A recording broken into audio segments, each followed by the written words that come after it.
Okay, so in the last video we had this 1998 Toyota Glanza 4EFE 1.3 Japanese import, and we did a water pump and we replaced a seized alternator with a second-hand alternator, and we fixed up some cut wiring. So the last thing we needed to do was connect the negative terminal of the battery and start up the car. When we connected the negative terminal, the fuse box caught on fire. Luckily we were able to disconnect the negative terminal and get it out, but so that's where we're starting in this video. Well, what the hell, I think I just found our problem.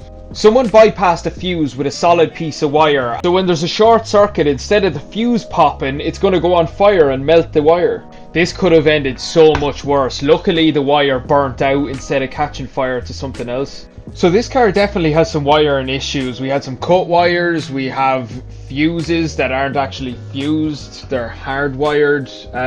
If I was to guess, it looks like these are old Toyota type fuses that, you know, they're not a modern blade fuse, they're not easily got, so I imagine someone wasn't bothered trying to find one. This is a 75 amp fuse. If we take this off, we can see that fuse is blown. So our thought process is probably correct. Someone couldn't find a replacement fuse. So for starters, let's get this wire pulled out of here. Then let's pull up the fuse box diagram on the computer and see what this fuse was going to. Let's narrow it down. Alright, we pulled up some fuse box wiring diagrams here, and it looks like there should be a 100 amp fuse in there, and it is connected to the alternator charging system. So here we are, folks, the reason that this car is catching fire when we reconnect the negative terminal. So we're going to check for continuity right now. So that means we have a current flowing, there's a closed circuit. So now let's just check if we ground off a bolt here on the chassis and we test the negative terminal of the battery, so we can see that's a closed circuit, so we know this is a good ground bolt. Now let's come in here.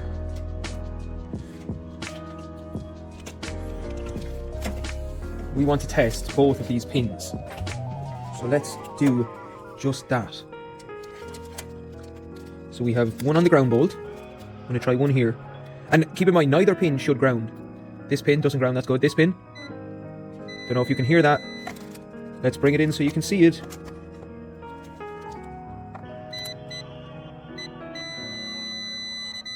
So there is a bad ground. We have a short in this pin on the fuse box. So we need to chase that pin, see where it goes. It's earthing somewhere that it shouldn't. It's causing a short circuit, and that's what's wrong. Okay, we want to disconnect this plug and then see, are we still getting a short circuit? Okay, we got it unplugged.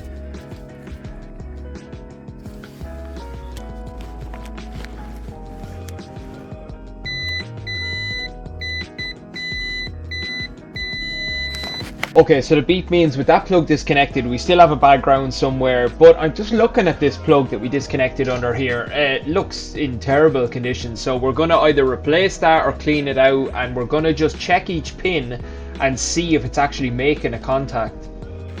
So we're doing some more diagnostic.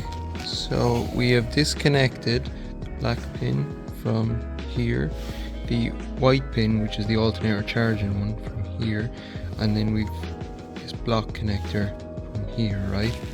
Then we have done the clips around the edges. We've unbolted from here, and from here we have pulled this out, and then we've popped this cover off.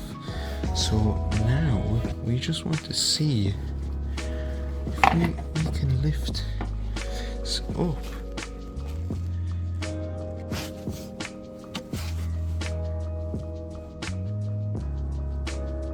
So now, blue to blue, white connector, you've just pulled it out of here, and we're trying to see, we need to get enough shit out of the way so we can see where this positive line goes. Okay, I'm gonna walk you through what's weird. So Unfortunately, I had my hand over the lens here, but literally all I'm doing is just testing the ground again, and we don't have it anymore, which means something that we disconnected got rid of it, so now we need to work backwards, but this is good. So we've plugged this blue clip back in, we've done nothing else. This, I mean, we can put that back there, it's not going to do anything, but we are not getting the ground anymore. Now that is interesting. Here's what we're going to do. We're going to plug back in each connector, see can we get that pin to short circuit and ground again. And if we can, we'll narrow down what's causing it. Right, here's what we found. So this lead, which is going to the alternator, that is grounding, right? Now, when we check the pin here on the fuse, you can see that's not grounding, right? Now we plug this back in, click. Now let's check the pin. Now we're grounding on that alternator fuse. So we know that this actually is our problem.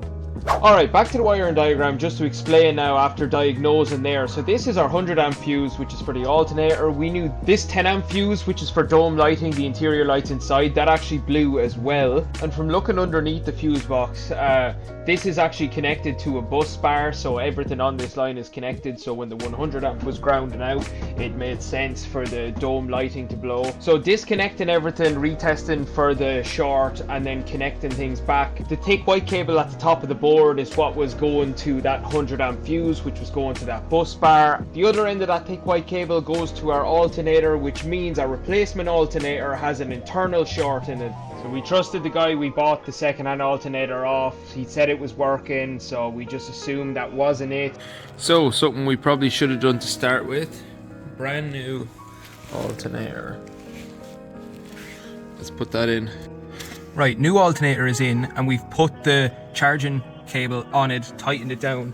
Here's how we know that that alternator was working, or is working, and the last one wasn't. So we have it on continuity right now. So if we touch the two of these, right, let's put the other side of the charging cable right there. Now let's take this lead and our negative here. This is good. It should not ground. The last one was grounding, which means it was short circuited internally. This one isn't, so this is good. Okay, new alternator in. It is now wired up and it is plugged in. The belt is back on and it's good and tight. Next, we're going. So now that that's diagnosed and we know what the issue is, we're just going to put the fuse box all back together here, connect everything back up, bolt it back in. Then we're going to attach the brackets back to the battery and connect the negative terminal and get ready to start this thing and see if it works. So here we go. Now tighten them down. Bottom view of new alternator, plug and plug here too. And last thing, here we have our old burnt out 75 amp Toyota fuse, and here we managed to get this from our parts shop. They said it was the last one they had in stock and you couldn't order them anymore, so we better pray this does not blow when we plug it in. But we've tested it, we trust our work, so we're going to connect it in and let's go. Connecting the negative here. At this point last time it had already sparked, the fuse box went up in flames, so this is a really good sign. Yeah. There we go.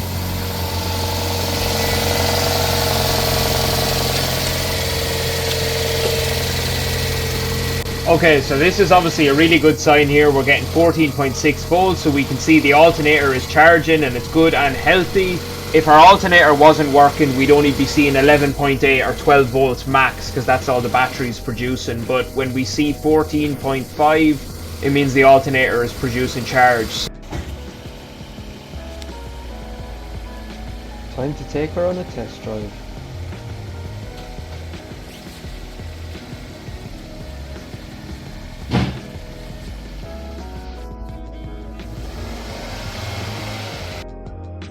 So she's running good, just has an engine warning light here, so I'm going to show you how to check that and read the code for it. Okay, so this car being from 1998, it doesn't have an OBD2 port, it has OBD1. So if we jump these two pins here, it puts the computer into diagnostic mode in the car. So when we go in, turn the key to accessory mode, the engine light will flash a certain amount of time so we can count and get the diagnostic code that we can then look up. So now let's turn the key and we're going to count the amount of flashes on the engine management light. So 1, 2, 3, 4, 5. Then there's a pause. 1, 2. Then there's a stop. So it's code 52. And there'll be a pause and it'll flash twice. Yeah, so that's code 52.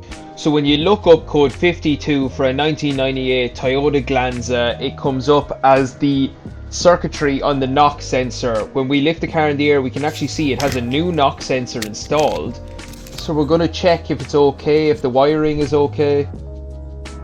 So it all looks okay here. The cable looks good, there's no corrosion. So what we're going to do is remove the knock sensor and just make sure it's making a good ground.